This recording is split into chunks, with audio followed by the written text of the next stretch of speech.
On this episode of the NWA 1984 project, Wrestler Spotlight, Carlos Colon, and BlackJack Mulligan. We're also going to talk about the Brie Bella incident, Joey Janela's injury, and the reason why Raw's ratings are down.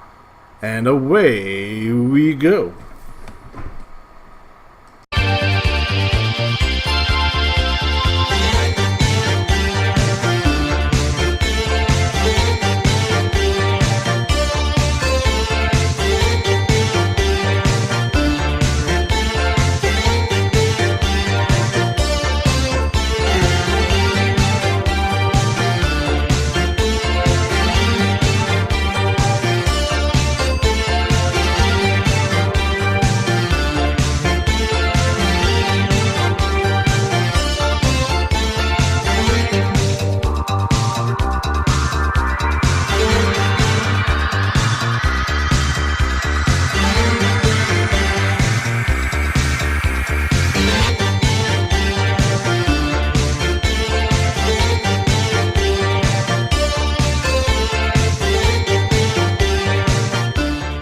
And welcome back to the NWA 1984 project. I'm your host, Juan Cena, and with me, as always, is Matt Riley. How you doing tonight, Matt? You son of a bitch. What the fuck did I do? You know I'm fine. I'm better than Liv Morgan. We're going to talk about that in a second. You know, I saw something funny. It's funny, but it's fucked up, but I do find it humorous. So they did a before and after picture of Liv Morgan. And they put Sloth's face as the after. Oh. Which I find amusing. We can laugh now because she's okay. Yes. But on this episode, it's going to be another large-scale event emanating from the motherland. Yes, that's right. Puerto Rico. Oh, there you go. For those of you who don't know, that I am of Puerto Rican descent. And that is the homeland. So I always have, when we talk about Puerto Rican wrestling, yeah, it definitely has a soft spot in my heart with that. Although I do have to get my wife to translate from time to time. So I did do that with the. They have a theme song like from I guess the 70s or 80s, which has lyrics to it, and she had to translate those for me. They don't really say anything. They just basically say "Lucha Libre" over and over again. But now I'm going to play it at the end of the show, so it's going to be pretty sweet. Main event of this show, believe it or not, is going to be Hercules Ayala taking on Chicky Starr. And you know why that's the main event? Because we're going to keep Bruiser Brody off this fucking island. That's what the fuck we're going to do. Oh, boy. Bruiser Brody is not on this show. Jeez. It's like, nope. No, we're going to just... We're going to go to St. Louis instead. That's alright. In addition, guys, on the latest episode of Retro Wrestling Rewind, and my co-host, David Fine, when we talk about Starrcade 86, The Fallout. So we talk about the first couple of weeks of 1987, leading up to our next show, which will be Crockett Cup.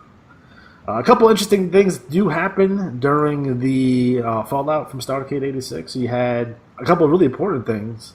For instance, we had Jimmy Garvin turn babyface. Who would have thought Jimmy Garvin would be a fucking babyface at that point of his career? But he came in to save his brother, that's air quotes. He's looking to get revenge for his brother, in air quotes, because Jim Cornette had set his face on fire. You know what the thing is, though? You couldn't tell the difference. No, you couldn't. Yeah. Ron Garvin. No, look. Not a handsome man. I don't know. I like to remember in WWF we had that fucking rat tail because it was 1989. And he was like, he had a rat tail like a fucking 8-year-old kid. Yeah, that wasn't a good look. No. Poor Ronnie. In addition, we had the debut of Lex Luger, who's fresh in from Florida. And I mentioned this on the show, that it felt like Florida at that time, because Crockett was running it and they owned it, kind of felt like a old school version of NXT, because they would call guys up. And it really felt like it was, kind of like NXT. It's funny because they were also bringing Wyndham in from Florida too, because Wyndham they're still pissed at him at Crockett for leaving to go to WWF when he's in the middle of this big push he was going to get. Sent him down to Florida to punish him. But now that Magnum and his accident, they had to bring him back in will bring him up. So again, you see a lot of things that, like, you know, Luger's trying to get in with the Horseman. You know, everyone remembers that angle. He's trying to be a Horseman. He was a babyface in Florida at this point, and you know they basically turned him heel here, saying how he wants to be associated with the Horseman. And then you have the Wyndham stuff. It was like, why do you want to be associated with these guys? These guys are jerks. Blah blah blah blah blah. Leads to Luger turning on Wyndham, and you know they have their little scrap. So. You know, there's definitely, if you go through the careers of, you know, Barry Windham and Lex Luger, their rivalry is one that's one that doesn't get talked about very often. So some interesting stuff there. And in addition, trying to follow Crockett TV during this time frame is difficult. You would think it's easy because, like, fucking World Championship Wrestling, 605 Wrestling, like, that's up and you can watch it, but nothing happens on those shows necessarily all that much. Yeah. Like, a lot of your in-ring stuff, your hot matches, your hot angles happens either on NWA Pro or Worldwide. The syndicated shows. So the shows that we saw up here, that we got. So, like, we had a NWA New York show, but it was just you know, I think it was Pro at the time. Just retreads. Yeah, it's the same show, it's just packaged slightly different. They did that also in Chicago when they had, like, the WCW Chicago show. You know, it's funny because you go through 1987 and, you know, when Crockett expands into New York proper, not the Meadowlands, but actual New York, and they won the Nassau Coliseum, a lot of people, like, will bag on the Bunkhouse Stampede, like, they didn't draw, it sucked. Nassau was a shitty town. But Nassau outdrew Starrcade 87 because they ran the Nassau Coliseum the night before Starrcade 87. Oh, nice. And they outdrew Starrcade 87. Oh, not nice. In Chicago. So they were hot to trot to put another show on in New York again, but they did it with the Bunkhouse Stampede, which wasn't a good pay-per-view by any stretch of the imagination. And we'll talk about that at some point. So definitely check out Retro Wrestling Rewind. You can find this on SoundCloud. That's where I get most of my podcasts. If you have Podcast Addict, iTunes, you can find it there. Just type in Retro Wrestling Rewind. You'll see it because our logo just, you know, is a ripoff of the Blockbuster logo because it says "Be kind, listen to Retro Wrestling Rewind." So, so that's our logo, which is awesome.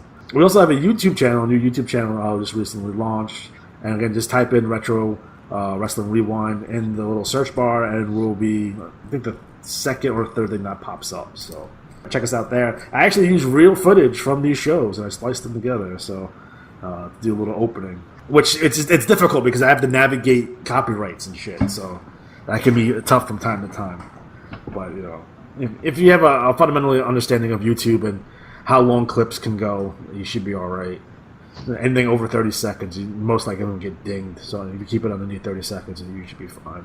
Not all the time, but most of the time. So.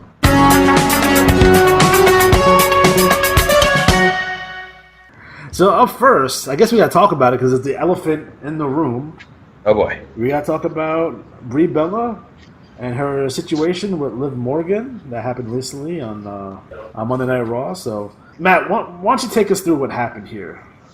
Okay, well, it's a 6-woman match, Riot Squad versus the Bellas and Natalie, and Brie's in the ring with Liv Morgan. So she's going through the yes kicks. Yeah. Which, if you're not familiar with yes kicks, that is a standing thrust kick sideways, kind of a side kick to the chest.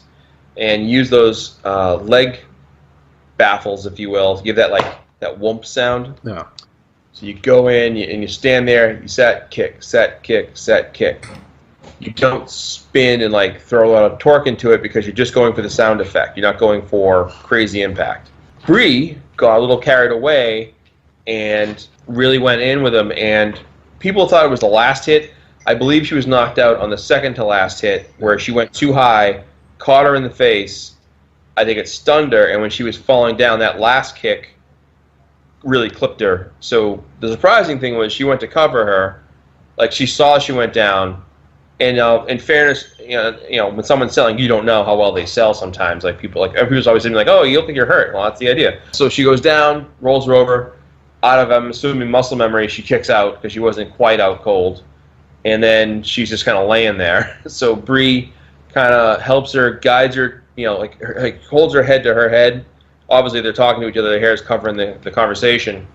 And she kind of tries to guide her to her corner to tag out because she knows she's hurt. And she can't even make it there. Like, she collapses basically on the last couple of steps. Now, at that point, the match kept going. Liv later came back for a triple suplex spot, and after that, it was just like bad news, you know? So they came back from commercial. They're telling us how she's in the back, and she's actually at ringside being tended to by a physician. Match ends. Riot Squad pulls off the win, but of course, they immediately drop down, go out of the ring, and this is a sign of like true friends in wrestling. Like, they ignored the celebration, the rah-rah part, went right out check on the buddy. It's a nice sign. Good to see that. Yeah. And she was still being tended to and kind of like just laying there. So there's been a lot of flack on the internet by people going like, oh, you don't know the business. Well, some of us do, some of us don't, and that's fine. But it's like, if someone's hurt, there's not a lot of leeway there. And unfortunately, this isn't the first time Brie's had a botched move. A few weeks ago, she tried to go for a dive. We talked about it on this show. We did, and she almost landed on her. Well, she landed on her face, but she caught herself, luckily. Yeah. But again, you know, just because you're in the WWE, you're in the big leagues, doesn't mean you want to do the crazy spots everyone else does. There are lots of people. Look at the Miz. Miz doesn't do those suicide spots. He's healthy because he doesn't screw up and do stupid spots that are risky, overly risky, I should say. But this spot in particular, she got sloppy with the kicks. And everyone's trying to get like, oh, well, it's just an accident. Well, you know what? You got to be better. You're the major leagues. You're the Premier League. And having someone walk off the street after being out of wrestling essentially for months, if not years, isn't the way to have a match. You know, like, I get the whole like, evolution thing, but, you know, where the hell were they the last, you know, X amount of time? Alexa Bliss was the one carrying the torch, not them. You know, it was Nia, Bliss, Ronda Rousey. You know, she's, you know, going to be a great thing for that division. She's getting better. But if she were the one delivering a sloppy kick or a sloppy punch, you'd want to say something. I just think Brie Bella and in general part-time wrestlers shouldn't try to pull off full-time spots. You know, and the thing about the yes kicks, they're actually pretty harmless if you do them right. That, you know, you're just going for a sound effect that gets a crowd on their feet and gets them interested. And, you know, if I was teaching that spot, the one thing I noticed she didn't do well is she didn't plant her foot and kick. She was kind of kicking with a spin, and that means you lose control of your thrust. So if you plant your foot and bring it in, pow, right, that's fine. But if you're spinning your body at the same time, you're going to lose control, and the velocity is going to swing you around anyways. And I just think it was a worst case scenario where she hit her that one time, and I think if she just hit her that once, it might have been probably like, oh man, bell ringer, but not out cold. It was hard to tell because when she's going down, you think, okay, she's just dropping to sell it. I almost think what may have been happening is on the person taking the spot on Liv's side of it. You often notice that when Daniel Bryan works with Miz, they'll do about 4 or 5 kicks in a row, kind of spin a bit, go for another one, Miz ducks and goes for a move, reverses momentum. I almost wonder if that's what the spot was supposed to be, and that just wires got crossed. But I think it's a dangerous business. We know that it can be dangerous. We'll talk more about some other injuries in a second, but you've got to kind of really think about what you can do. Like when I was wrestling, I was more of a Matt Hardy type, a run around the ring, jump around the ring, a fool, flip around, fall, and do crazy. I couldn't do what I used to do if I wrestled again. No way. Because I've had 20 years to get afraid of heights and everything else you can do to yourself when you fall wrong or do something wrong. But also, there was a tweet by Cody Rhodes earlier. He was taking questions, and somebody asked him what he was afraid of, and he said heights. And somebody posted a GIF file below it of him doing a moonsault off the top of a cage backwards. And the guy caught him. And he said, well, I trusted who I was with. And that's a huge thing. And that's the kind of point I'm making here is that you have to have trust with who you're working with. And if you don't trust them, you're going to shy off on spots. You're going to be afraid to take a bump. You're going to worry, okay, I'm jumping up. They're going to catch me. Sasha Banks, for all the grief we give her, generally endangers herself, which is what we feel bad about. It's like, unless you're Paige and she ends your career. Right. Of course, yeah, she does end, Paige's career. But for the most part, we're always worried about her. But that's a good example. Like, Paige took a tough bump, but nothing you would have thought ended her career. Right. And that's the thing. They take so many neck bumps. Like, hell, we were looking at that bump earlier by KJ Muto, where, he should be dead. And a lot of the times that their musculature keeps them alive and from being permanently injured. But eventually, those injuries catch up to you. There was a bump I saw. I think it was a tweet you retweeted, and it was I believe it was Dynamite Kid taking a bump into the corner. Yeah. All right, and he's running. So if you weren't watching it, he's going into the corner, and he does almost like a Ric Flair flip, but he does it early, so he goes really slamming hard into that turnbuckle. That's a fantastic spot. May have shaved a few years off his body. Like, you've got to think about that. Longevity in the business. Do you want to be around? Like, that Miz Daniel Bryan argument is actually pretty valid. Do you want to be a star who's in the ring for 15 years, 20 years, and does great performances that really make a difference? Or you want to be around for 5 years and people go, "Oh, he was great, but yeah, he's gone now." Yeah. People can chant CM Punk all they want. He's not coming back. Daniel Bryan's the exception to the rule. If like, let's say tomorrow Edge had a chance to come back to wrestling, you think he would? No. The risk is just too great now. And I think once you're out of it for a while and you have a chance to kind of see the world outside of wrestling and know the risks, you gain perspective. And I think in this case, Brie Bella has been out of the business for the most part, doing her TV show and other things, and not on TV really. And now she's come back. I would just, take it easy on the bumps. Be more studious. Slow down. Don't rush it. Now, for me personally, again, I keep on mentioning that we live in a world of extremes and social media, which is a function of communication that you would assume, probably wrongly, that it would bring us together and what have you. Instead, it's just people arguing, which leads to most people becoming extremes on both ends, right? So that's the current lay of the land in terms of the world. Now, when it comes down to Brie Bella and what happened here, there's a couple things that I want to make 100% crystal clear. Now, there's a lot of people on the internet saying it was an accident. Mm-hmm. Okay, yeah, it is an accident. I don't think she intentionally tried to kick Liv Morgan in the face. Right. She wasn't shooting on her. So, yes, it's an accident. But, that being said, there are different types of accidents. There's the accidents that you get into when you're driving your car and the glare from the sun gets in your eyes and you hit the person in front of you, right? That's an accident, right?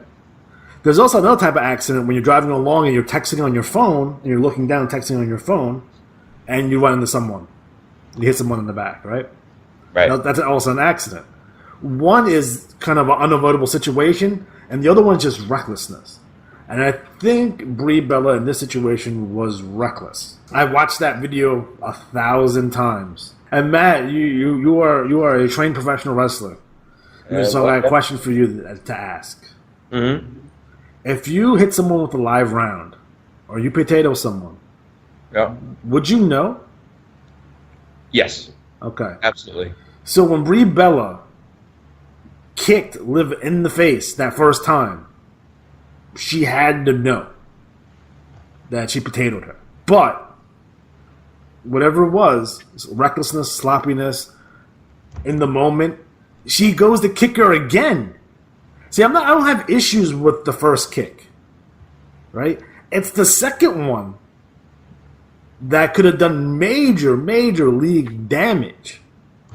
And I'm sorry, if you potato someone, you know, oh shit, I fucking hit her for real. Don't do the other kick.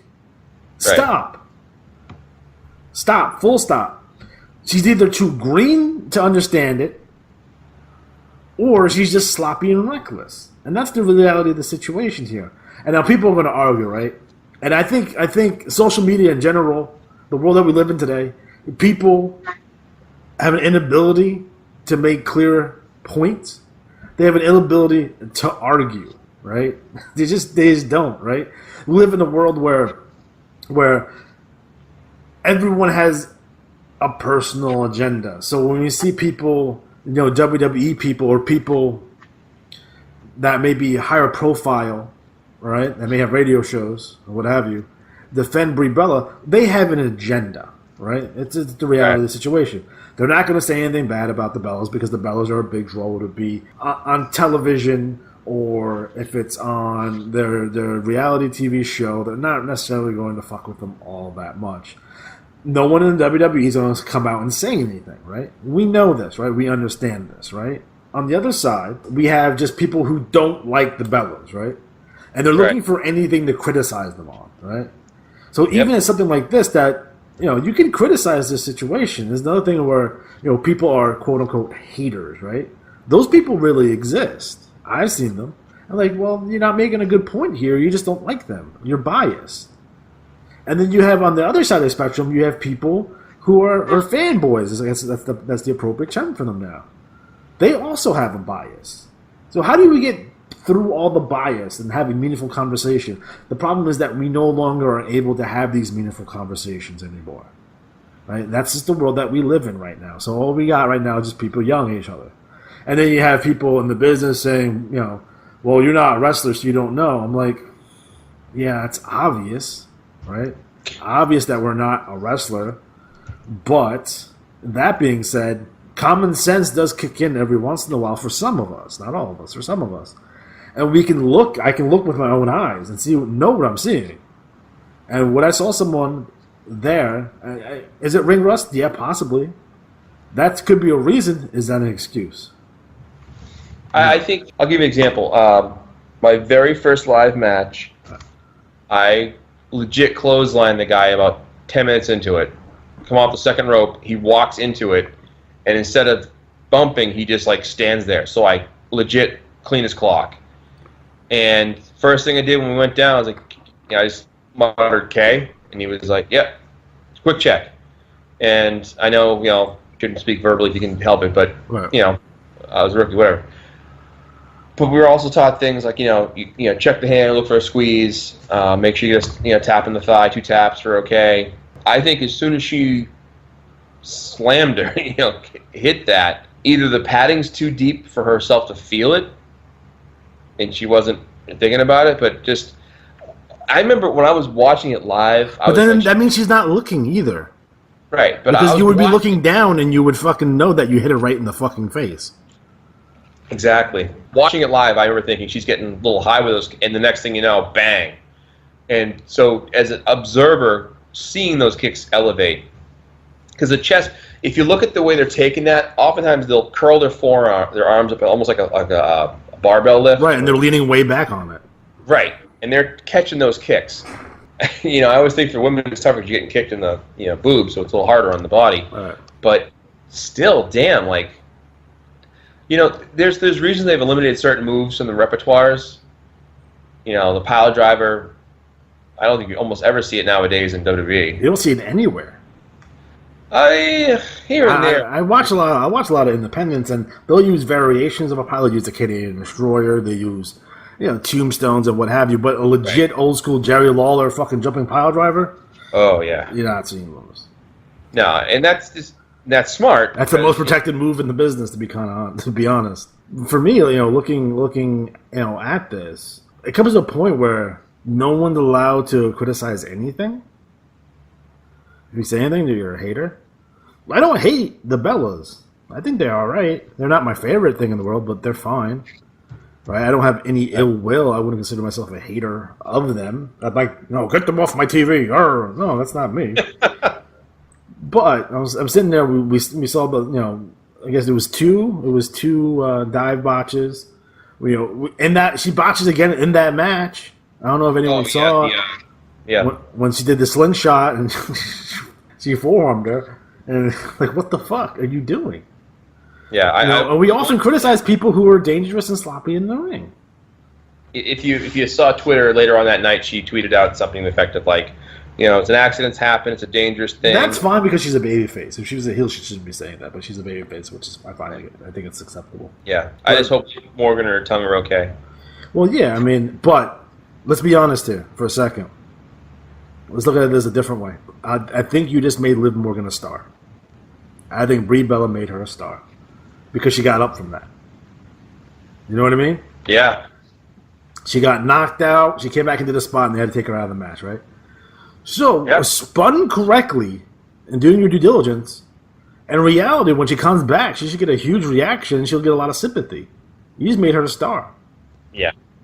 You just made her a star. Well, I think the problem they have with the Riot Squad is people like them too much. They're trying to portray them as bad guys. That's the problem with all their heels. Yeah. The heels don't have heat. There's no heat. So yeah. And even that, he's Yeah. I think people like him because the stuff he says is true. But people, he's been a heel for a long time at this point.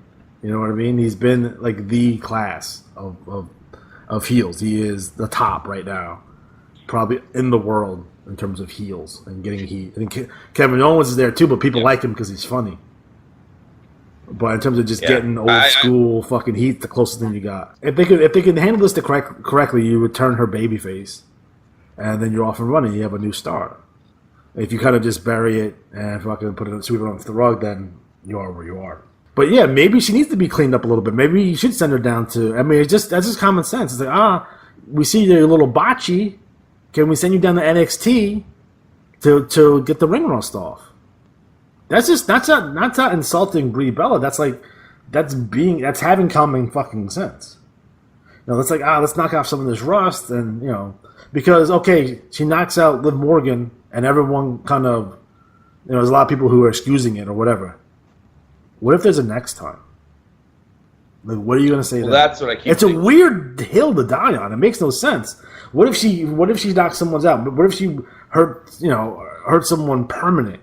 And we did take her out of the fucking ring. She's botchy as fuck. Like, how do you not take those precautions just in case? I keep thinking about the Hell in a Cell match with Miz and Maurice, and how we're lucky she didn't screw her up. Yeah, I mean, because Maurice is, to be fairness, both ways. Maurice is not the best worker at all. No, but I think she knows she's not the best worker. She's not going to try to do shit she can't do. Right. You gotta understand your limitations here. You know what I mean? It's like, even when we had some of the more cringiest shit that we saw, especially when it comes to the Women's Royal Rumble, I thought Kelly was gonna fucking kill somebody. Oh yeah, that was bad. Yeah, and I know Leah's gonna be at WWE Evolution, and she's not in the best physical condition in terms of health wise. One bad bump, and she's gonna get carried out in a fucking stretcher. So, I worry for people. I want to enjoy the show. I'm not gonna be like on pins and needles, like, oh my god, I'm gonna watch someone get paralyzed. No one wants to sit there and watch someone gets paralyzed. Right? That's not entertainment. That's some morbid shit. So it's weird to me. Nope. So to wrap this up, hopefully Brie Bella can, whatever issue she's having right now with her work, hopefully they can be resolved. Hopefully she doesn't hurt anybody else. Hopefully she doesn't hurt herself. And then we can move forward there. If I was a WWE and lived myself, I'm looking to kind of do what I can to kind of benefit from this situation. Yeah. You know what I mean? So, that being said. Injury related, can shift right into the Joey Janela, who apparently has a torn PCL, MCL, and some other bone injuries in that leg. Fucking Christ. Yeah, as somebody who tore their ACL, MCL, and a bunch of other cartilage-related stuff, ouch. If you haven't seen the bump, he's going off the top rope onto the floor, lands awkwardly. I think it's his left leg that buckles. I forget which one it is, but anyways, he takes it harsh.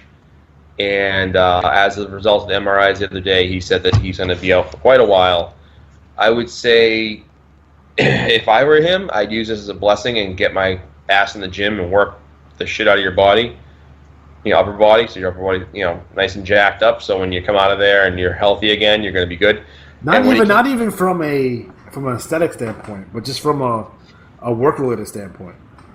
Right. Keep your mind positive. It's sad because he was fucking red hot right now. Yeah. Coming off All In and Joey Janela Spring Break and a lot of stuff. Like, he was really on a upward path, and this, hopefully doesn't derail him for very long, because I do like him a lot. I think he's pretty good. I do enjoy his work. So, we'll see what we can do moving forward. Maybe you may want to tone that down a little bit, buddy, just a little bit. And again, this goes to my point about we made on the show before that when you're on the independent scene, you want to get discovered, you want to get known. He's got that, and part of it is that you take his spots and do things to make your reputation. There was that spot with him jumping off the top of that building, and everyone, of course, knows that. But you have to think about paydays versus longevity. If you want to be around, Mankind didn't take that bump in some bingo hall. He took that bump on the biggest stage possible, on live TV. There are also things, I don't think there's enough, is remember, this is an illusion. This is a performance. I still think if the union ever happens in wrestling, it'll be revolved around stuntman work. And use the tricks of the trade in the entertainment industry to make things look worse than they are. You know, people don't have to know what you're landing on to make it look believable. Just, throw a tarp over it. They're never going to know. Right. And when you see these, like, I keep seeing Adam Page do these moonsaults, and I'm like, oh, man. Or I see, like, Ricochet. I'm like, dude, his knees must be made out of carbon fiber because he beats the shit out of his knees. And your body can only take so much. Now, granted, this guy like Ricochet is in amazing shape. Joey Janela, it's more the landing than it was his shape. It's just an awkward landing. Yeah. But that's going to happen. But that's the thing is, if you're doing that often enough, it's going to come back and haunt you. I hope he comes back, and I'm sure he'll come back. But I hope, like I said, get his head in the gym, work out, build yourself up. So when you do come back, you're bigger and better than before. And people go, holy shit, like Joey Janela's back, and he's serious as shit about it. Because I'll tell you right now, aesthetically, it is part of the ball game, especially when you're talking about getting the ladder. And it's also part of the survival mode. Like, the better shape you're in, the better you're able to take a bad bump. We talked earlier about, KJ Muto's bump. Like, some of these guys that should have died, that survived because they were physically fit. It does pay back if you put in the work. Yeah, man, it's crazy. Again, I wish him luck. He's a good dude. Loves wrestling, has a passion for it. So hopefully he comes back sooner rather than later.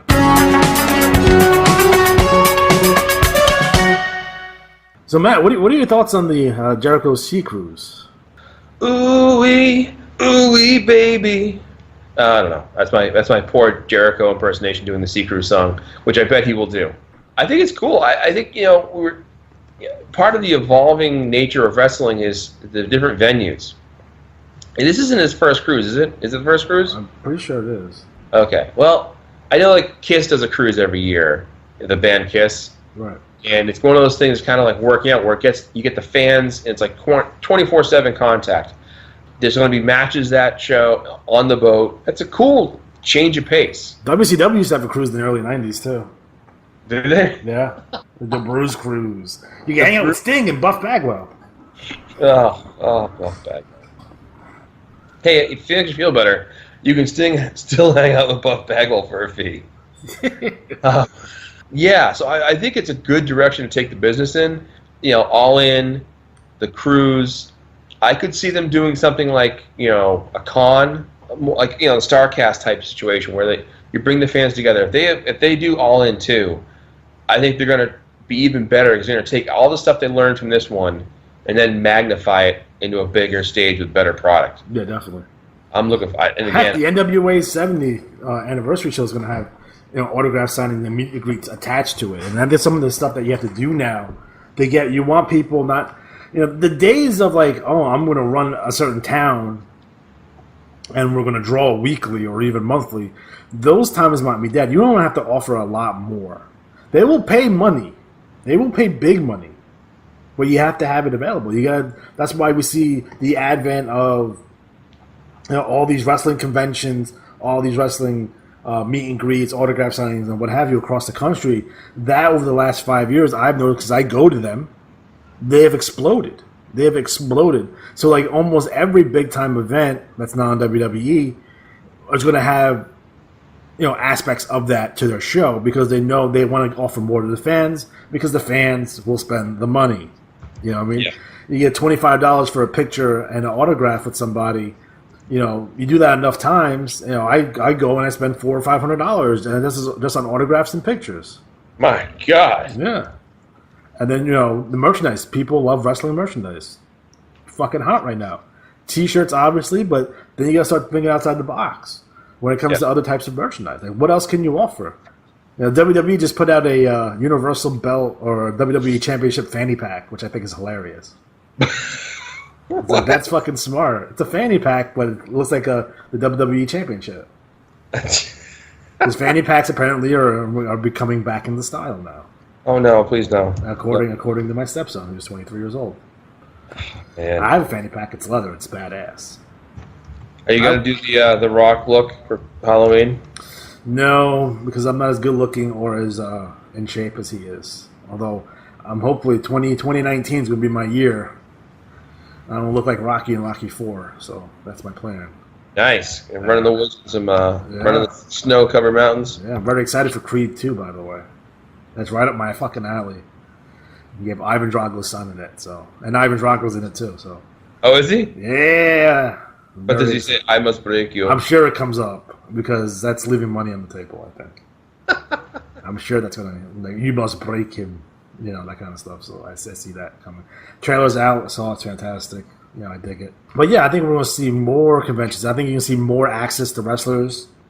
You know, we'll be doing interviews on podcasts, their own podcasts, shoot interviews, meet and greets, conventions. I think you're going to have more access to, like, back in the day, getting an autograph from your favorite wrestler, not the easiest thing in the world to do. Like, the only autograph I got as a kid is I had to go to Cablevision, a local cable provider, you know, at their main office. They had a autograph signing with Tito Santana. Oh, Tito Santana. This is 1991, Tito Santana. And, like, he's, like, the only wrestler that came around. 1991? Man. You can get Rick Martel? Oh, he's a heel. Heels don't do autograph signings. Boo. At least back then they did. Now they do. It don't matter. But Connection. Strike Force. Yeah, I want to bitch about something real quick. Everyone can bitch about stuff, and then I can't bitch about stuff. I was watching the Mixed Wrestling Challenge, right? Okay. And I hate their fucking team names. Oh, the cute little names. I hate that shit. Why can't you just have a real team name? Why? Let's go through the list of these. Oh, I haven't heard them yet, so this will be good. Mixed Match Challenge team names. Are they doing it the tournament version the same way again? Didn't they just do this like this year? Yeah, they're doing it again. I think it was late last year. No, they did it in January, so it's pretty quick. I don't know. All right. Okay. Oh, here we go. Here are the team names, and I think it's round robin this year instead of tournament. I think. So here are the team names. So you have the Raw teams. You have the Monster Eclipse, Country Dominance, B&B, Mahalisha, Team Pause, Asuka, like Awesome and Asuka mixed together. One Day Glow. Oh, Day One Glow. Ravishing Rusev Day. Phenomenal Flair. And The Fabulous Truth. Is it Miz and Asuka again? Yeah. Oh, the defending champs, right? Those fucking team names are fucking awful. Like, why can't we just call them like Strike Force? They should take a page out of the past and they're like tribute names. For real. Like, you don't take. Oh, I won't take part of someone else's gimmick and then my first name and we'll make it into a team name. That is the stupidest shit on the fucking face of the earth. Team Pause. If your name starts with the word team, that's a bad fucking name right off the fucking bat. Number one. Fuck that shit. Number two, I get they like both animals, right? So they like animals. Kevin Owens likes the zoo, and Tyler likes cats. So Team Pause, I get it. Pause, it's funny. All right. Phenomenal Flair, really. It's like these names are so fucking shitty. Like it's just bad. It's just bad all around. And it makes me mad. It makes me mad because it takes literally no creativity to do this whatsoever. It's fucking shitty. Like I like the concept. I like the matches. It's been fun. It's a nice little distraction. Right? There's no necessarily any real stakes. You know what I mean? They're stealing views on Facebook. It's fine. Right? That's great. Fuck. These names are fucking brutal. Fuck that. Stop doing that shit. For real. Yeah. Unbelievable.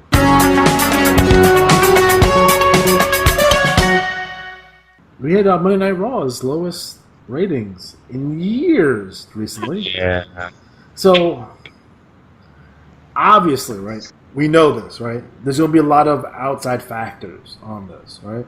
You got good shows on Mondays. You got some season premieres coming up. You had Monday Night Football. That being said, it's so much more down from last year's number. So in reality, you know, people are going to say that, oh, it's streaming, Netflix, people are cutting cords. But Matt, what do you think the reason is that Raw's rating was so low? And actually, I think SmackDown beat him in ratings. I think a lot of it has to do with the content. It's just so much boring stuff that, I get like the whole ceremonies with the kids and everything else, but you have the ceremony with the kids, then another ceremony in the ring, then more stuff with it's like do one a night, maybe one a night, give it a 5-minute thing. I also think that okay, but the whole Jinder Mahal thing where he's doing the... Is he a comedy character again? It's like the stupid yoga stuff. It's like, dude, if you're gonna go racist, go racist in a new direction. Don't go this old stereotype. Go racist in a new way. Have it be something humorous if you want to do that. Make it humorous in a entertaining way. For example, have him be trying to become an American citizen, and he's mocking the fans because they don't know their own answers for the test. Right. Name the 3 branches of the government, and just do the Daily Show type thing where you asking the stupidest people around to do it, right? And you make it a spoof people talk about and go, oh, it's funny. Go, oh, that guy was so stupid. My kid was involved. It was funny. But the stereotypical oh, he's getting all calm and he's trying to get no, just have it be either one thing or the other. He can work. Do something with him. It's weird, man. It's weird. I don't get it. I don't fucking get it. I think when it comes down to the ratings, I think number one, I think the show's fucking too long. 3 hours every Monday night, that's a big commitment. Time is precious, right? Yeah. Hopefully, at some point they can get that down to at least 2 hours. I would go with an hour and a half, 90 minutes. You see how fucking awesome NXT is? You know why? Because that shit's not fucking 3 hours long. Fuck, it's consumable. And the show's fucking boring as fuck. Every time I go to watch it, I gotta take a shit. Every fucking time. Yep. And I love the wrestlers. The roster's fantastic. It's just everything is so uninteresting all the time that I don't necessarily watch it all that much. I get recap. A lot of people too, like me, probably just get recaps on Twitter. Some of the Twitter conversations are probably more entertaining than what you're watching on TV anyway. Right. That's where they're at. Obviously, and we've been saying this for a long time, that SmackDown has been and currently is the superior show. Yeah. That's the reality of the situation. I really think that the way to go is to shorten the show, go with way more compelling storylines. Remember the night they had Seth Rollins in the Marathon Gauntlet match? Yeah. That was engaging, and fans, people want to see wrestling. And, look, I get you're trying to push this Australia thing, but 20-minute segments with Undertaker and Triple H, dude, focus on the new guys. Do a quick segment, make it sharp to the point. Yeah, the Undertaker's entrance is great, but, come on, save it, man. Man, cut the crap. That's what I tell the WWE. Man, just cut the crap. Just cut it out. Don't do that shit no more.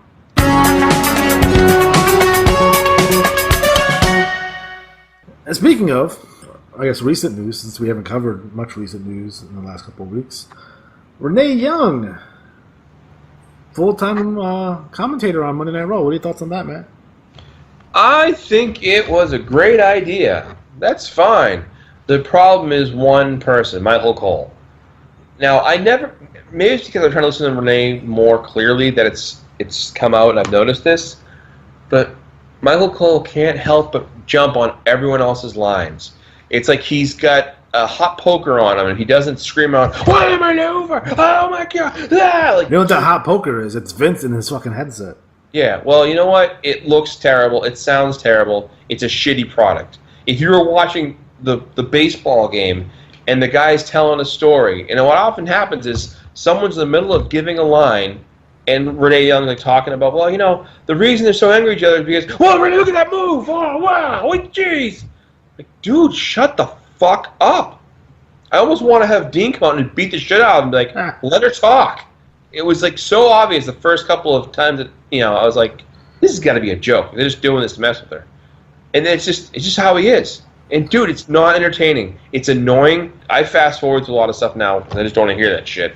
It's funny because when you hear Cole, when he's not being produced from Vince, he doesn't do any of that shit. He's actually very capable. But he just sounds like a fucking idiot. What the fuck his problem is? Yeah. Cut that shit out. I think what they need to do is get Vince out of the ear set. Because keep in mind, what you're using these announcers to do is to shape the product.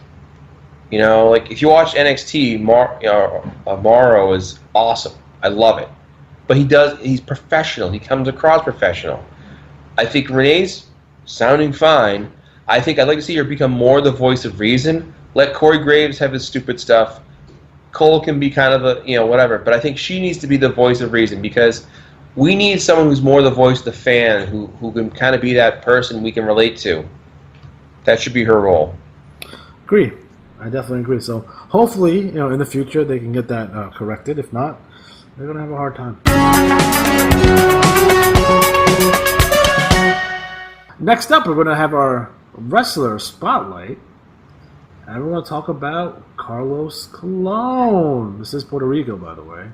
So you can't have a show in Puerto Rico without talking about Carlos Colon. Because anybody or any country or any city in the world that stands behind a wrestler and thinks he's better than Ric Flair deserves to see firsthand what's going to happen to Carlos Colon, the legendary Carlos Colon, tonight. We're just talking about a few hours from now, Colon. Tonight, right here in San Juan, I'm coming to town. How do I look, Carlos, huh? Custom made from head to toe. The most gorgeous human being on the face of this earth. And the greatest wrestling machine that professional wrestling's ever known. I got a few scars on my head. They look real good with this $500 custom-made suit, don't they, huh? They look real good with this 10 pounds of gold worth 25 grand. They look real good on a man that likes to be called the baddest, the best. Just damn the best wrestler alive today. And tonight, we're not talking about my belt. We're talking about yours, Colon. The World Wrestling Council Championship. It's going to be mine. I beat you in Barbados, and the whole world has seen it.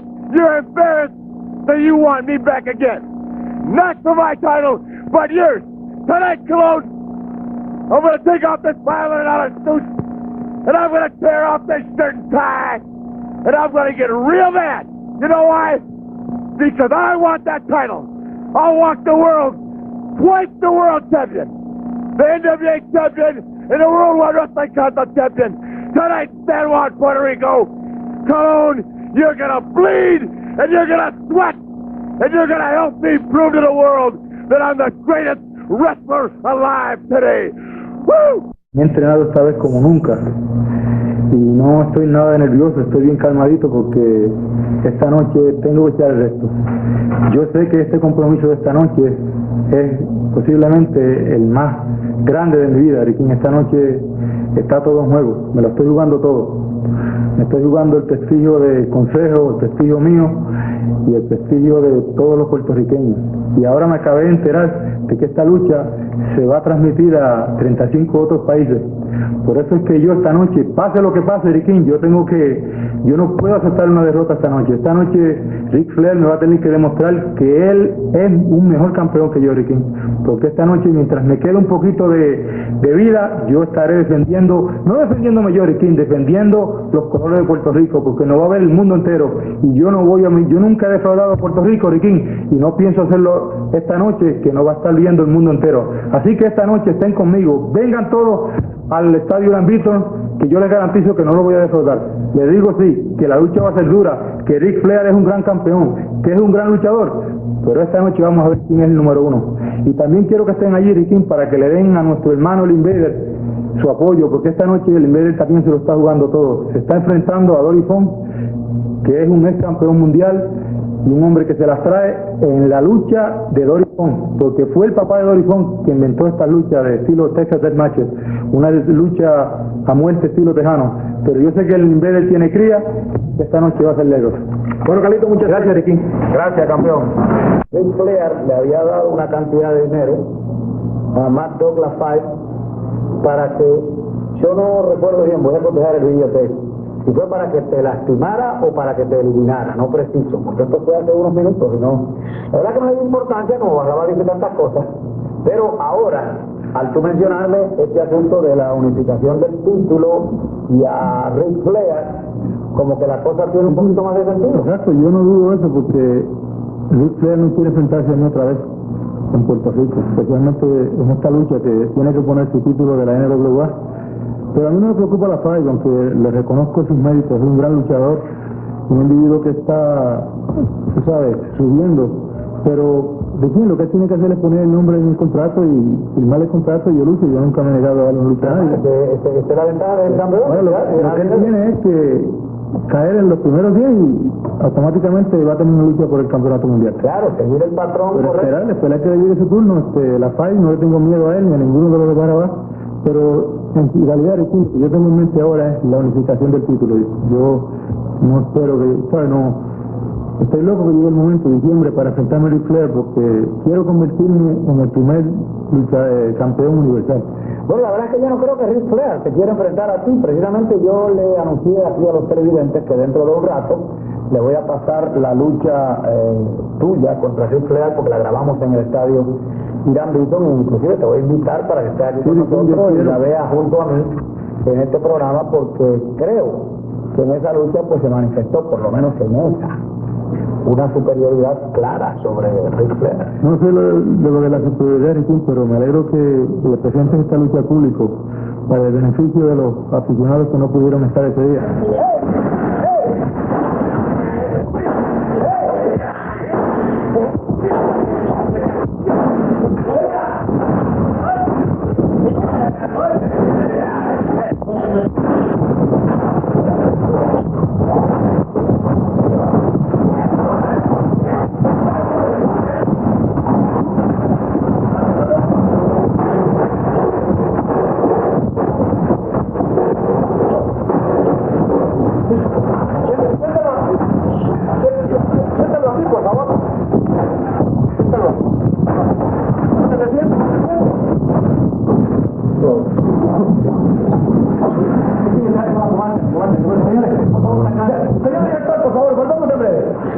So Carlos Colon started wrestling in 1966. He was trained by Antonio Rocca and Miguel Perez. He wrestled his first match in Boston, Massachusetts in 1966, where he wrestled Bobo Brazil.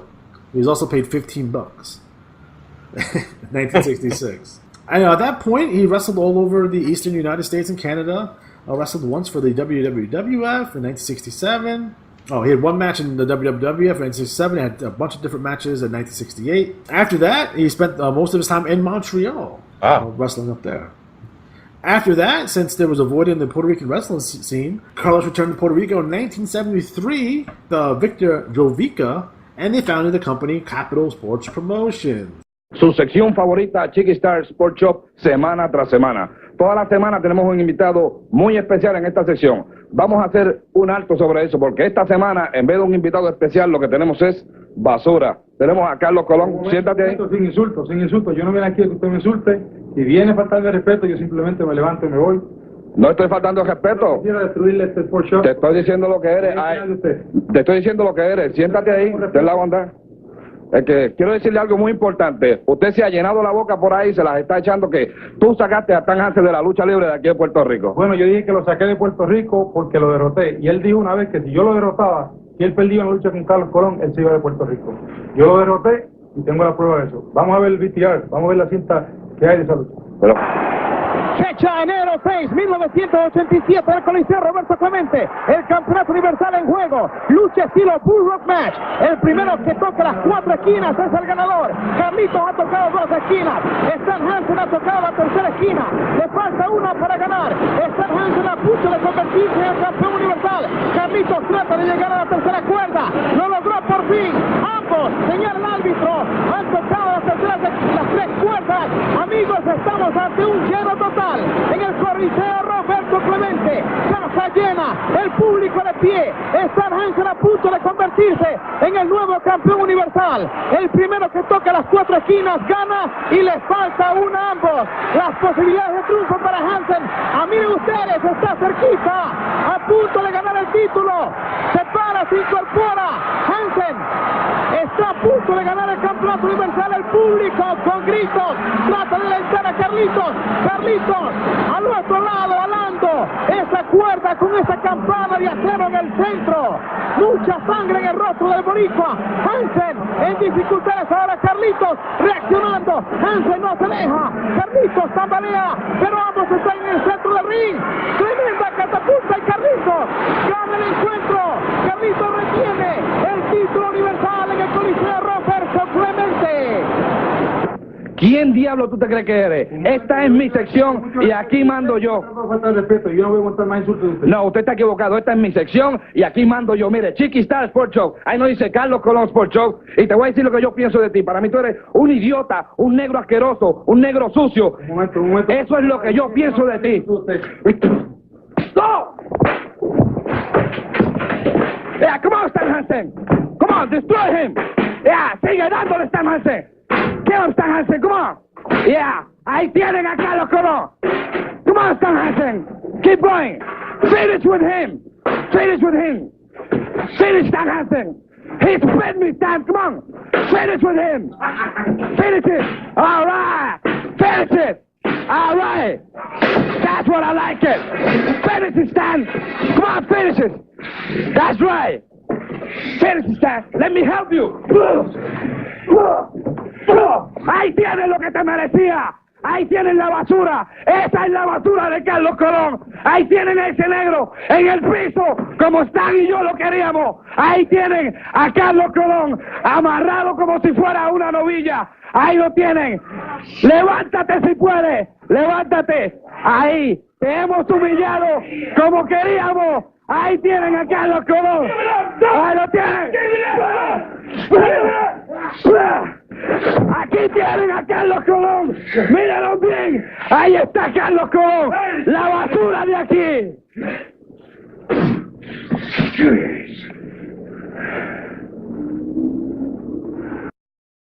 And they would have a wrestling show that aired every Saturday and Sunday on WAPA TV.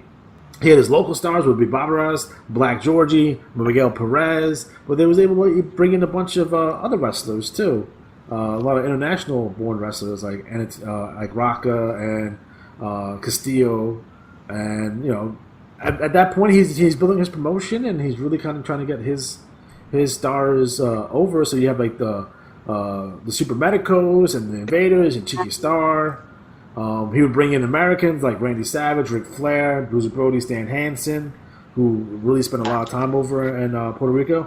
But, you know, Carlos Colón's main nemesis was Abdullah the Butcher, which that feud lasted 20 years. El campeón universal batallando la esquina, mientras el compañero de Carlitos, Abdullah el Carnicero, entra a sujetar a Ric Flair. Carlitos Colón se impulsa, busca el rodillazo, falla el rodillazo y le pega a Abdullah y Abdullah le responde con un machetazo, exigiéndole a Abdullah the Butcher que entre al ring. El comisionado Pedro Castillo sigue insistiendo. Abdullah no quiere entrar. Ric Flair ha caído en la dormilona de Carlitos. Y entró Dory Funk a petición de Ric Flair. Y aquí viene el momento de rodillas Carlitos, pidiéndole a Abdullah que entre a relevarlo. Y le dijo que no, amigo. Momento desastroso. No quiere entrar Abdullah. Suplidora de espaldas y está aquí abandonando, amigos. Abandona el cuadrilátero Abdullah el Carnicero. Se encamina hacia los camerinos. Ha dejado el monstruo, abandonado a Carlitos Colón a merced de sus dos grandes rivales. Amigos televidentes, acabamos de ver esa lucha donde Carlitos fue traicionado. Ha llegado el momento del desquite contra el peligroso Abdullah the Butcher, septiembre 21 por el campeonato universal. Fíjate, se entiende de que Abdullah the Butcher es una fiera humana, es un sanguinario, pero en ese VTR que vimos, en ese videotape que vimos, él dejó demostrado que es un cobarde también, porque si él tenía algo contra mí, él debió haber, ¿cómo se llama?, cumplido su contrato y después atacarme si lo quería, pero él me traicionó en una forma cobarde, y eso él lo va a pagar bien caro el día 21 en el estadio Beaton, porque ese día, el día del aniversario, para mí es el día de la venganza. Ese es el día que voy a hacer justicia y voy a hacer que este sinvergüenza pague toda esta poca vergüenza que me ha hecho a mí. Bueno, J.J. Dillon en los Estados Unidos está diciendo que ese va a ser no me importa, perdona, no me importa lo que diga J.J. Dillon, lo que diga Abdullah the Butcher, pero el día 21 vamos a ver quién es quién. Yo sé que él es un hombre que le gusta atacar y cortar al contrario, pero a mí no me va a amedrentar con eso, porque una gota de sangre que bote no me van a parar a mí, porque yo estoy dispuesto el día 21 a dejar la última gota de sangre en ese cuadrilátero, pero yo voy a hacer venganza como de lugar el 21 en el ámbito. Bueno, lucha peligrosa, Carlitos, te deseamos suerte, y como en este programa siempre se le da oportunidad a que todos los contendientes digan lo que sienten. You know, Carlos is quoted in saying that 80% of the blood I've shed in the ring, I've shed because of Abdullah. On January 6, 1983, Carlos Colon defeated Ric Flair for the NWA World Heavyweight Championship, although that outcome was not made official or aired anywhere on NWA TV. So again, we had a phantom title change here. So very important in terms of professional wrestling. A legend in Puerto Rico, both as a wrestler and as promoter. ¡Estamos! Dile que baje la mano para yo saber. ¡Estamos! Bájale, que baje la mano el camarógrafo para saber si estamos en queue. Que baje la mano él. What have I got to do? Stand out here all night? Wait a minute. No, please, Terry. No, come on, Terry. Please, Terry, please. Okay, we're gonna start right now. No. Okay, wait a minute, Terry. Dame cue, ¿sí? Que baje la mano el camarógrafo para saber. Amigos televidentes, estamos aquí con Terry Funk cuando sale al aire el programa. Ya es domingo. Quiero que sepan que acaba Terry Funk de pasar a la final derrotando a Rick Martel, lo que quiere decir que en breves horas se enfrentará a Carlitos Colon. When this program airs, Terry, it's already Sunday, which means that in a couple of hours you're going for the finals against Carlos Colon for the Universal title. In a couple of hours, do you realize the group of people that I had to wade through for this opportunity, this once-in-a-lifetime chance against Carlito Colon? But I have beaten the toughest competition. I have beaten Rick Martel. I have beaten Barry Windham. And now who have I got? I have got Carlito Colon. I said it before, that this island here is nothing more than a giant pig farm. That's right, a pig farm. Nothing but pigs live here. So how could you possibly have a world's class wrestler in Carlos Colon? I'm going to go in there, chew him up and spit him out, because I am a Texan. I'm meaner than a rattlesnake, tougher than shoe leather, more dangerous than a hollow-eyed scorpion. Middle-aged and crazy, brother. Middle-aged and crazy. And the next, that's right, the next Universal Champion. I will never return to Puerto Rico ever again. How do you like that? Never will I ever return to Puerto Rico, because you people have absolutely not a gut in your body. You're yellow. You're yellow. You're yellow pigs. Pigs. Pigs. Pigs. Pigs. Yellow pigs. I'm the new champion. I'm the new. Bueno, amigos, este señor, la verdad, yo no quiero meterme en problemas, yo ya no soy luchador. Este señor dice que pasó a la final derrotando a los mejores luchadores del mundo. Derrotando a los mejores luchadores del mundo. Dice que va a pasar sobre Carlitos Colon en breves segundos, en breves horas contra Carlitos Colon. Let me talk to the Puerto Rican people. I want to talk their language. Yes, I know a foreign language. I want to talk to you Puerto Ricans. Oink, oink. Oink, oink, I'm sure you yellow pigs understand that. And I'm going to show you what a slob, a puke-faced idiot. Bueno, amigos, la verdad que Terry Funk no me deja ni traducir. Will you let me translate to the people? Wow, señores, yo trato de hacer mi trabajo Este señor falta de respeto a uno. Vamos a tratar de traducir lo que él dijo, que en breves horas él va a pasar sobre Carlitos Colón, que él pasó sobre Barry Windham, que él también derrotó, bueno, que dice que derrotó también a Ricky Martel y que todos aquí son unos puercos, que Carlitos es un puerco. Le habló en ese idioma, perdóneme si no puede traducir mucho. En breves horas irá Carlitos Colón contra este loco vaquero que le falta respeto a cualquiera. Seguimos con la mejor lucha libre del mundo. No. So Matt, what are your thoughts on Carlos Colon? Well, I was a fan of his when I first saw him wrestle Abdul the Butcher on one of those, you know, sporting Pro Wrestling Illustrated like wrestling tapes. The bloodiest matches. Oh my God, I had the bloody match of the Caribbean, like just Colon versus Hercules Ayala, just crazy. And I like that he was just kind of like a normal guy comparatively who just got in there and battled, you know. Yeah. Yeah, Colon, you know, Puerto Rican wrestling in general. I know we've covered this on our Puerto Rican wrestling show back in the day. You know, not afraid of blood. You know, definitely a lot of violence. And it's very unique that, you know, that Capital, WWC now, is still around. You know, a lot of these other promotions have come and gone, but nope, they are still here, and they're still doing their TVs. And you know, they have been around for 45 years at this point. So you know, they're doing really good stuff over there for an extended period of time. Although the promotion was hurt bad with the murder of Bruiser Brody, and whether Carlos Colon was involved or even covered it up, it still remains a mystery.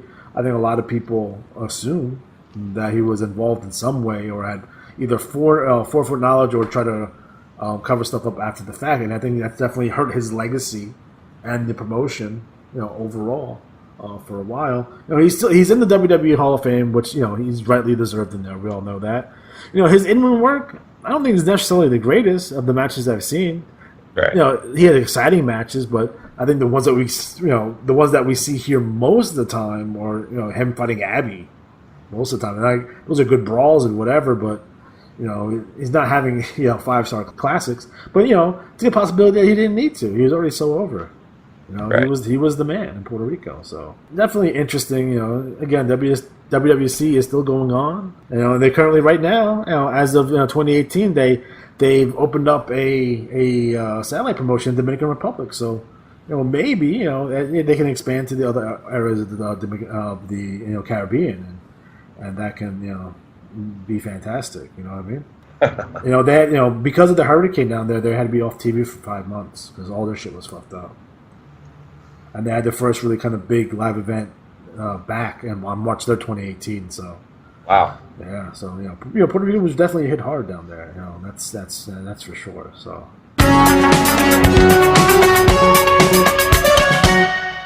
All right. Next up in our wrestler spotlight, one of my favorites, BlackJack Mulligan. Lock Ranch down here now. This property belongs to me. As far as you can see, either way, either direction, there's not anybody supposed to be down here but me and my boys. Spider Grip, my Uncle Reba Joe, and the whole bunch. That means you, Eddie Graham, George Scott, Jimmy Crockett, the whole pack of you. This is my private land. This is my haven. This is my place away from you and the National Wrestling Alliance. You understand what I'm saying? I've come down here to get my head together. I've come down here trying to understand, trying to find out what's going on, why my belt was taken away from me, why the great legend has fallen. I'm gonna tell you something. I found out something. Down here's where the people are. We settle everything our own way, man to man. Not a bunch of running around behind your back going to the president of the National Wrestling Alliance and stuff like this. Down here, winner take all. Any best man win, any way he can. I'm going to be leaving on a world tour very shortly, and I'm going to get my stuff together, and I'm going to find out exactly what I've been doing wrong. And if I find the answer in Hong Kong, if I find it in Russia, no matter where it's at, I'll be coming back. And you can believe what I say, Eddie Graham and George Scott, you're going to have to reckon with me. Because sooner or later, I'm going to be back. I'm going to be back to claim the crown, the championship, the U.S. championship that belongs to me. And once again, whoa, Junior, once again, I'm going to be the champion of all these United States, because you know, and everybody in this United States knows, that there ain't a man in the world today that can beat me. So, Matt, what are your thoughts on BlackJack Mulligan? I wasn't super familiar with BlackJack Mulligan in his prime, obviously, but I saw like Coliseum home video, and I got to see some of him in WWE at least, or WWF. And he was in there a couple of times. He was obviously as BlackJack. He was kind of wearing like not the overalls, but he kind of wearing like the flannel, not the flannel, what's the word I'm looking for? Leather? Not the leather, like where lumberjacks wear. Flannel? It's not flannel. What's the other material? That's like you can have like thermals. Thermals. He's wearing like the red thermal, and he has the cowboy hat, and he had like the interview show, and then he was also in WWF as the Big Machine, as part of the Machines too. So, I mean, that's especially the Northeast. That's probably the majority of what we saw him as. But obviously we saw him, in general, in the AWA with BlackJack Lanza as the BlackJacks. But for me, I mean, when you look at first of all, as the BlackJacks himself, they won multiple WWE Tag Team Championships and AWA Tag Team Championships, and he's definitely a force to be reckoned with back in the days. Going to talk to Sunshine first, and then we'll get BlackJack Mulligan will be coming along. I don't know if you saw last week when Raven showed us the blue eyes that you popped on her. But she certainly put a challenge back at you, Sunshine. I'd like to get straight to the point, if I may. I guess Missy and her daddy are laying up somewhere laughing. They think this is real funny. Missy, I don't think it's funny. Your daddy's sending this monster after me. But I do know one thing. She says I hit her in the nose. It doesn't matter how it happened. She has 2 black eyes. She forgot to ask how long I've been here and if I know anything. And I do. All right? You come after me again, it's going to happen again. I'm not going to be the only one bruised. I got to admit, I'm not looking forward to it. I'm not looking forward to it at all. But I don't think you are either now, do you? Okay, Sunshine, thank you. BlackJack Mulligan is over here. We're going to talk to him. Now, there's been a lot of problems. Here he comes. No, just hold it. Don't show nothing. Don't show no tape. A bruiser, brother. A dirty, a filthy, stinking assassin. I know you got the tape. I know you're going to... I'm going to show the tape. No, you ain't showing nothing. Just a minute. Because I got a lot to say, brother. A dirty, stinking assassin like Bruiser Brody, back jumping, claim jumping, stinking, filthy polecat. Because you're no good, son. You're rotten. Your mama didn't like you. Your family threw you out. I know the boy from all the way from grade school. He was nothing. He was no good from the beginning. Always a back jumping. Always when there was a fight out somewhere, there was 2 or 3 of them to help you out, to be sure everybody breaks it up. I still think we ought to show the tape, because it really... Because I want to tell you something, you back-jumping polecat. Out in Sweetwater, Texas, at the Rock Inn about 2 a.m. every Saturday night when I was a baby, when I was growing up, when there was some trouble inside, we'd all go out back and we would settle our differences the way we wanted to. And they become to be known as the Texas bunkhouse matter. Because all you got to do is show up out back at the Rock Inn, wearing anything you want to, have anything you want to with you, have a hog leg on your side. It makes no difference because it was the best man win. Now I'm telling you something, you yellow-bellied rat, back jumping, you're nothing. Oh. If it's Philadelphia, if it's New York, if it's Dallas, Brody, I want you so bad. This has been brewing for a long time. Yeah, I want to see that tape. Yes, I want to see it. But I want you and the people of the world to see something. Because the whole world knows. Take a look at this, brother. You got some spurs on. See what these are? Razor sharp, Daddy. And they're going to rip you apart. They're going to cut you apart in a Texas bunkhouse match. They're going to kick your tail. These size 15 are going to bust you like you never been before. Now, I'm going to tell you something, Brody. All you got to do is show up. Hold it. I'm going to move out of the way here. Wait a minute, okay. Let me tell you something, Big Mouth. You don't need to look at no tape. You got something to ask me, you ask me to my face. You call me a name to my face. Let me have it. Let me hear what you got to say now that I'm here. Come on, let me hear. Are you gonna sucker punch me? I wouldn't have to do that. Let me tell you something. Yeah. Don't come around here telling nobody you're from Texas. You're from Hoboken, New Jersey. Came down here and your car broke down and you've been here ever since. Start punching. We wouldn't claim nothing like you. All right, you big bully. Let me tell you something, Brody. You've been asking for this for a long time, and it's just like your old lady. A big mouth. I catch your old lady. I catch your old lady. I'm gonna whip her. Well, here we go. Brody and BlackJack Mulligan. After all that, they're fighting, battling each other in the ring as we got our interview situation going here. And, you know, this thing here, here's the spur now that Mulligan was talking about. And that spur is sharp. Mulligan and Brody will be meeting in Reunion Arena on July 4th. They've already had a series of confrontations, and it looks like they're continuing as they're battling now in the ring. There's a spur ripped across the left eye of Bruiser Brody. Mulligan calling Brody all sorts of names, and once again, here's that spur again. And Mulligan has used the spur to rip Bruiser Brody's head. But the crowd yelling Bruiser. And Bruiser bloodied up by big BlackJack Mulligan. As these two huge men, both around 300 pounds, but Brody's coming back. Big right hand by Mulligan. And here comes the grapplers coming in. Both grapplers. Steve Simpson.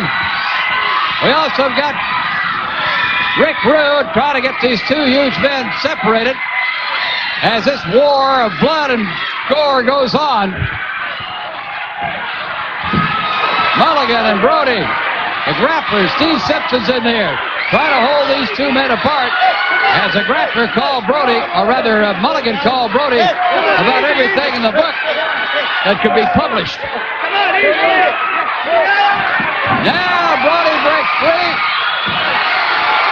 Mulligan is still held by Rude, and this war continues. Now they got Brody down, now they got Mulligan out, and it looks like we've got this thing separated now. Not quite. Kill you, brother! Catch a street fight! Anywhere! Wait, Jeff, wait your Well, we're just trying to get Mulligan in as he makes some more comments. Brody trying to get away from the ring, and now they get Mulligan out of here. Well, looks like a little bit of calm has returned to the arena. So, we'll look forward to more action. And we'll be back with more right here on World Class Championship Wrestling. So BlackJack Mulligan, or Bobby Windham, if you want to be a jerk about it, with his sons Barry and Kendall and his grandkids Bray Wyatt and Bo Dallas. He played football at Texas Western College and the University of El Paso. Was in the Marine Corps, and then he went on to play for the New York Jets during the preseason and tried out with the Saints and the Broncos. Obviously, he didn't make it. Saturday night, August 28th, the air-conditioned Capitol Center, the setting for the Professional Wrestling Spectacular.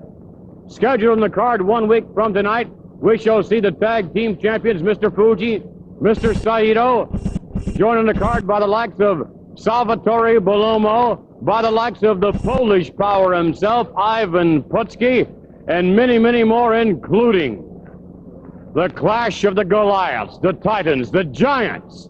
Andre the Giant challenged by one man as he's never been challenged before. Andre heads up one-on-one with huge, mammoth BlackJack Mulligan. Notwithstanding the World Wrestling Federation title defense of the champion Bob Backlund against the Superfly, Jimmy Snuka. In the return encounter, the guest referee, dynamic Pedro Morales. But here with us now, and 1 week from tonight, making his appearance at the Capitol Center, Andre the Giant. I would imagine that you've got revenge on your mind.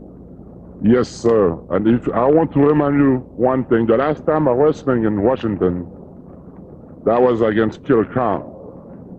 And BlackJack Mulligan, if I was you, I called Killer Khan. He tried to get rid of me. He claimed he was the best one, he was the number one. Now you come, you said you are the one and only. BlackJack Mulligan, the Capitol Center in Washington is not going to be big enough to put all the people that go to come to see that matches.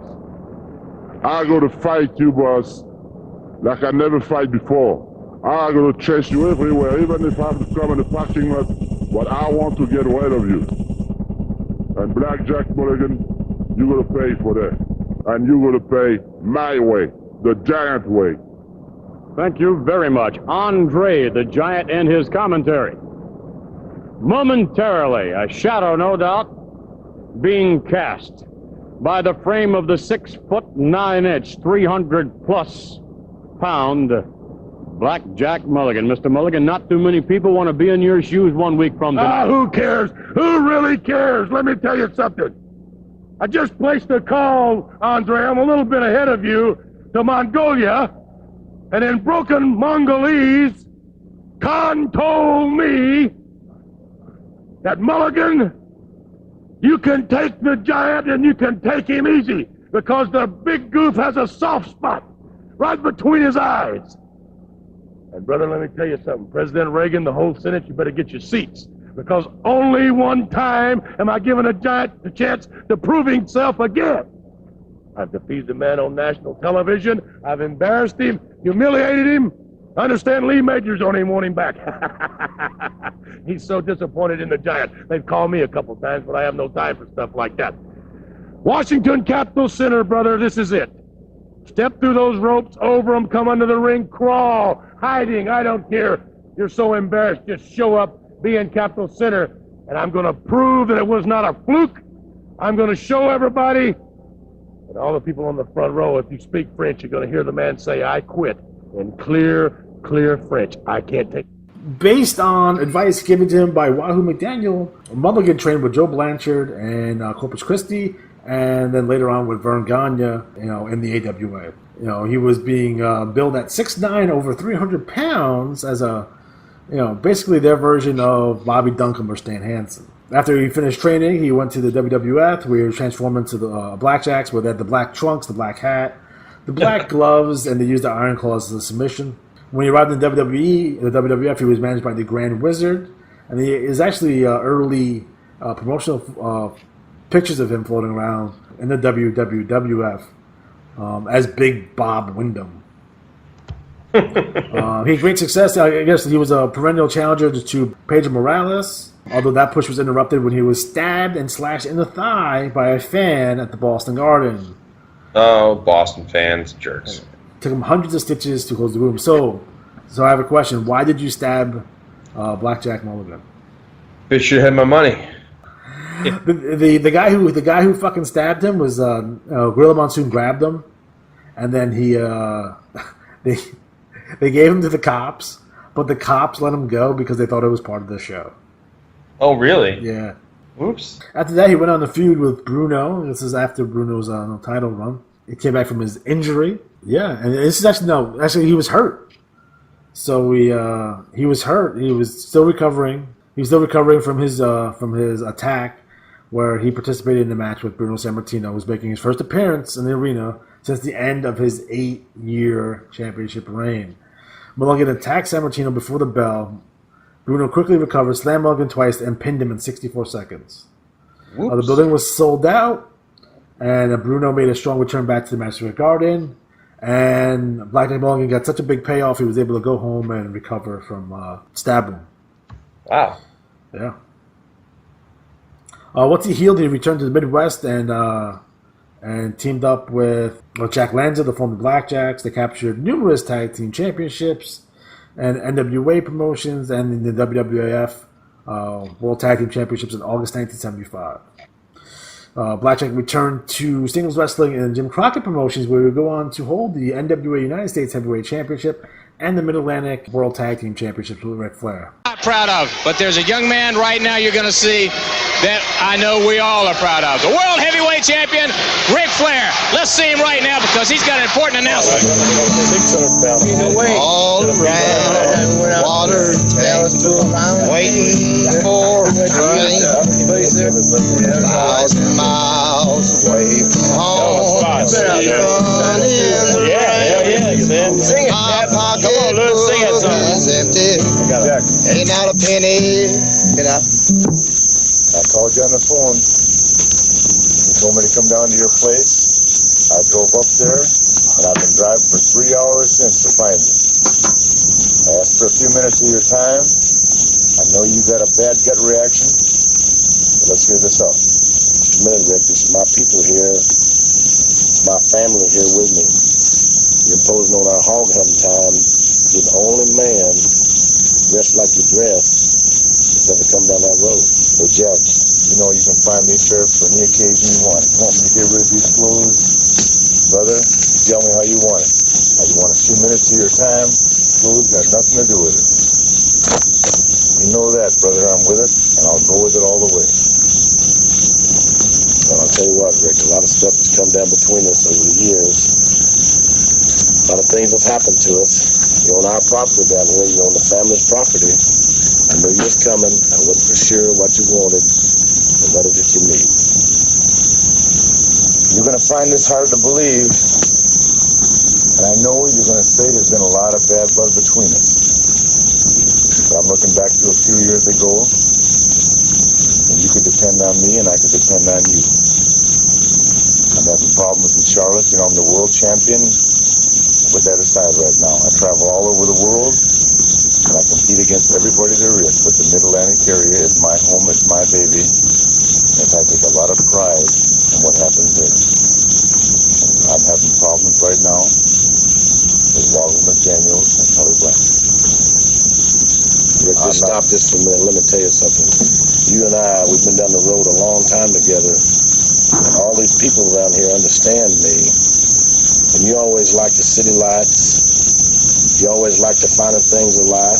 You always like Mercedes, Cadillacs, good-looking women. I always like kind of heavy-set women. The simpler things of life are important to me. How can you tell me and come to me now and need me?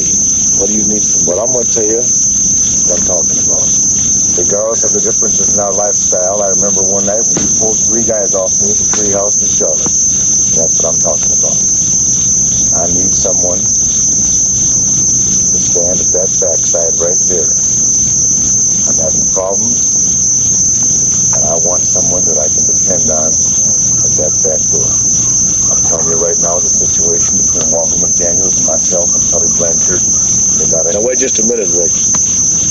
Since I was a little boy, I've known Juan McDaniels. I realize that. He's been one of the greatest Indian athletes of all time. He's ranked up there with Jim Starr and some of the greatest athletes, one of the greatest football players. Now you're telling me that you're having problems with Wahoo McDaniels? I'm taking nothing away from Wahoo McDaniels' athletic credibility whatsoever. But the man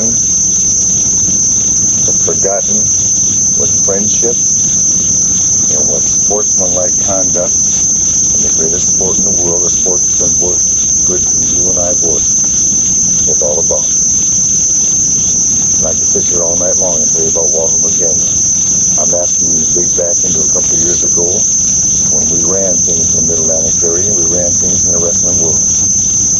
I want you to come back to Charlotte, come back to the Mid-Atlantic area. You haven't been home for a long time. This might be your home, this might be your new family, but you know, and I think you're honest with me, there's nothing wrong. Nothing wrong. Well, Rick, I'm going to tell you something. What you asked me to do is to go against somebody that I cared for. And you know how I love Charlotte, you know how I love the Carolinas, and we had a love affair between each other. I got to say this right now. It's something I got to sit on. It's something I got to think about for a little bit. And Wahoo McDaniels, and I know what's coming down. And Tully Blanchard, I'm going to sit on it a while and talk to my family. And I want you to sit with us. I want you to have a beer with me. Give him a beer.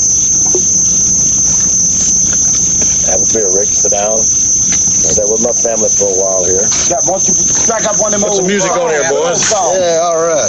Hey, what's your snake? Wow. Oh, man, the biggest rattlesnake I ever seen, man. Hey, lads. Go ahead, sit down. Don't worry about it. Don't worry about it. Sing one for All the snakes crawl at night. That's what they say. All the snakes crawl at night. That's what they say. You know damn well we had some of the greatest times in the history of professional wrestling in the Carolinas. What about all around the water tank? All around down here. Water tank. Call you on Waiting the phone and talk to you the way I'm for a talking to train. you. I'm telling you right What now. has got into Walden McDaniel? I don't know what's got into Walden McDaniel. Sleeping in the rain. All he's got to do And my pocketbook is when he empty. brings in a creep. Not a penny can I show. Life, nothing happening. We all get off Tully Blanchard. the road bar and slam the box You know on Walden the McDaniel door. has slipped. I'm talking about Charlotte. I'm talking about Greensboro. I'm talking about Norfolk. I'm talking about Virginia Beach and Myrtle Beach. I'm talking about the 2001 in Wisconsin. I'm talking about the Mid-Atlantic area. Sarah Jo still around? She's still around, brother. A few pounds heavier, but she's still around. That's all right, yeah. In the early 80s, he spent a lot of time feuding with Andre the Giant because BlackJack was so big.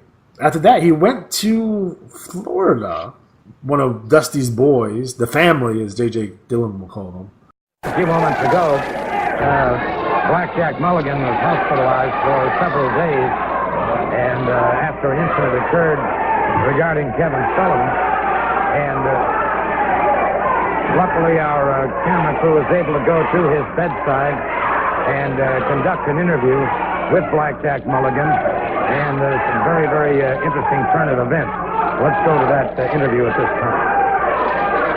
Ladies and gentlemen, I'd like to explain this for a few minutes, some of the things that have happened to myself and to my family. And you get a very, very rare opportunity to come into my home today because I've just been released from the hospital, and I'm sitting here with some of the people that are very close and have always been close to us and very dear to me. And I think the whole world needs to know, and an explanation is to be given to what has happened to the family. Now, Kevin Sullivan, there's been some accusations that you have been directly involved in my going to the hospital. Well, you know that you are. Not a question of a doubt. And you know, in some things that happen in this life, some people have to be sacrificed. And the devil thinks that the whole family is being torn asunder and being spread all over this world. Well, you're very mistaken, because in what you've caused and what you've done and the grief that you've caused this family, it's just worked in a reverse for you, because what's fixing to happen to you, Kevin Sullivan, further it's coming down on you, judgment coming down on you like it's never come before. And if Jack Mulligan has to be the one sacrificed, I'll be the one. But Cindy Lou's back with us, and she's got some things she wants to say today, and I want her to get it off her heart. Thank you, BlackJack. I just came to say that I'm sorry about what I put you and Kendall through, the things I've done to you, the things that I've caused to happen to both you and him both.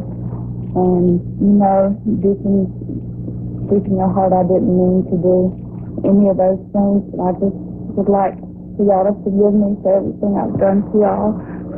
And also, I'd like to special thanks for Superstar Billy Graham, for him taking my side, standing to my side, stopping the animal from doing who knows what to me.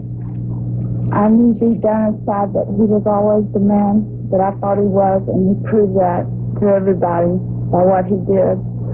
And Jack, also I want to say that I'm sorry. I'm sorry for injuries that happened to you and Superstar that was caused due to my fault, and I feel that I'm responsible in some ways, and I appreciate everything that you've done, you, Kendall, and everybody, to help me get my mind back together, and that's what I'm trying to do now. And I'd just like to say that I think I need some time to just go by myself and rid myself of Well, don't you worry about Cinderella. And I'm going to tell you something right now. Brother, if that don't get your heart, then nothing will. Cindy Lou, there's no problem. Don't worry about it at all, because to forgive and forget. And let me tell you something. If you can't forgive, you cannot be forgiven. And that's something everybody in this whole world needs to remember right now. It's something that even excites my heart right now. I'm going to tell you something. September 23rd in Orlando. The family is coming together, and the foundation of the devil is starting to fall apart at its very seams. You can feel it. Dusty Rhodes is going to be there. But brother, something that sends chills up your spine is taking my place right there in Orlando in front of all my people, and pick up trucks and all that stuff. It's going to be Barry Windham, live and live in color. He's going to wrestle you, Kevin Sullivan, and I'm going to tell you something. I'd give anything in the world, Cindy Lou, if I could be there. And I'll guarantee all the good people right now that judgment is coming down on Kevin Sullivan's head, and it's coming down like it ought to be coming down. Thank you, Jack. Thank you, Kendall. I love y'all so much. Thank you for forgiving me. To feud with that's when Barry was coming up. So Barry is still Barry Windham. He's not BlackJack Mulligan Jr. anymore. Right. But Barry's in Florida. BlackJack in Florida. They're feuding with the devil himself, Kevin Sullivan. But after that, he goes back to the WWF, and that's when he starts his. And then after that, he starts hosting his own interview show called BlackJack's Barbecue, and that's on WWF All-Star Wrestling. Well, welcome once again to Mulligan's Barbecue, ladies and gentlemen. I want to thank everybody for the cards and letters coming in. And this week I want to call in my special guest, if I must say, the Weasel and the so-called Giant John Studd and Ken Patera. You know something? It never ceases to amaze me how you talk people into doing things, Weasel. I'm not a weasel, pal. The name's the Brie. And I don't talk people into doing anything. I make things happen. Yeah, well, have you ever been on a horse in your life at all? I've been to some polo games. I've never been on a horse. I don't care about horses. Well, I would probably, man, why don't you sit right here, Weasel. Try this. This is a Western pleasure saddle. Sit down there and try that for comfort. Have a seat there. To make you happy. Well, see how it feels. Watch it, buddy. How does that one feel? Not too comfortable. Now I know why you Texans are always mad. Well, all right. Here, maybe this one's more to your liking. Here, try this one. Sit right here. Sit right there. Put your leg over here. Cross this leg over here. That's just like that. That's right. That's right. Put this leg up here. Put your foot in the stirrup. Put your foot in the stirrup. How does that feel? Well, that's a lot better than that saddle, I'll tell you. Well, I probably figure it should be because it's a woman's saddle, Heenan. That's what it is. Yeah. Do you think you're something?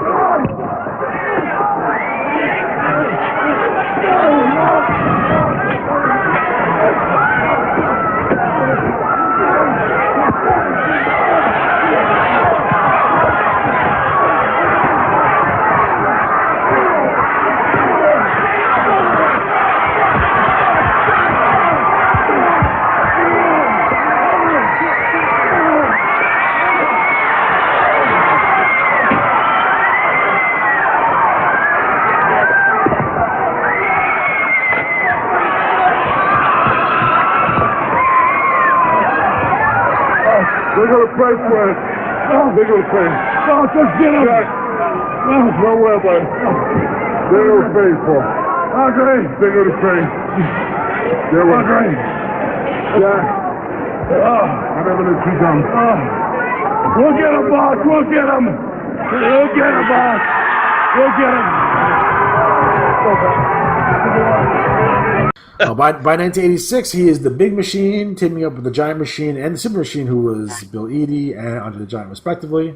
After that, Mulligan left in 1987. He went over to Dallas to compete in World Class Championship Wrestling, and he wrestled against Bruiser Brody, Chris Adams, and the Von Erichs. Again, he went back to Florida in 87 to feud with Bob. No, it was the Funks. The feud with the Funk. I don't know what this means. It says Mulligan also returned to Florida to fight against the Funk Brother and teaming with Kevin Sullivan. The Funk Brother. Remember the Funky thing? The Funk Soul Brother. Yeah. No. No. You're lying to me. All right, maybe I'm lying. So basically, BlackJack Mulligan has ended his career in 1987. Mulligan basically at that point in 1987, as we were starting to wind down his in-ring career, he bought the Amarillo territory from Dick Murdoch from Dorian and Terry Funk. Him and BlackJack Lanza were inducted into the Hall of Fame in 2006 by Bobby Heenan. Also, Nice. don't forget that BlackJack Mulligan did spend 2 years in jail for counterfeiting $500,000 in $20 bills. Oops. 1990, black and white. That's the reason why Barry left WWF in 1989. It was to deal with this with his dad and his brother. That's crazy. Jim Neidhart in action, but coming up, BlackJack, the match you've been waiting for. We're going to get one last look at Arn Anderson before he meets up with Barry Windham tomorrow night at Slam. Arn Anderson going to meet his destiny with Barry Windham tomorrow night. But what I'm excited about in a few short hours, the dinner, the festivities start. Slamboree, brother, it's cranking up. Obviously, I got my wrestling gear. I'll tell you about it later. I'm so excited. I can't wait. Come on, get punched in the nose. Oh, man, let's get down to the ring and see Double A Arn Anderson in action. So, guys, that is BlackJack Mulligan in a nutshell. So, Matt, do you have anything else before we wrap up today? No, I think that's pretty good. All right, fantastic. Ven, vamos a la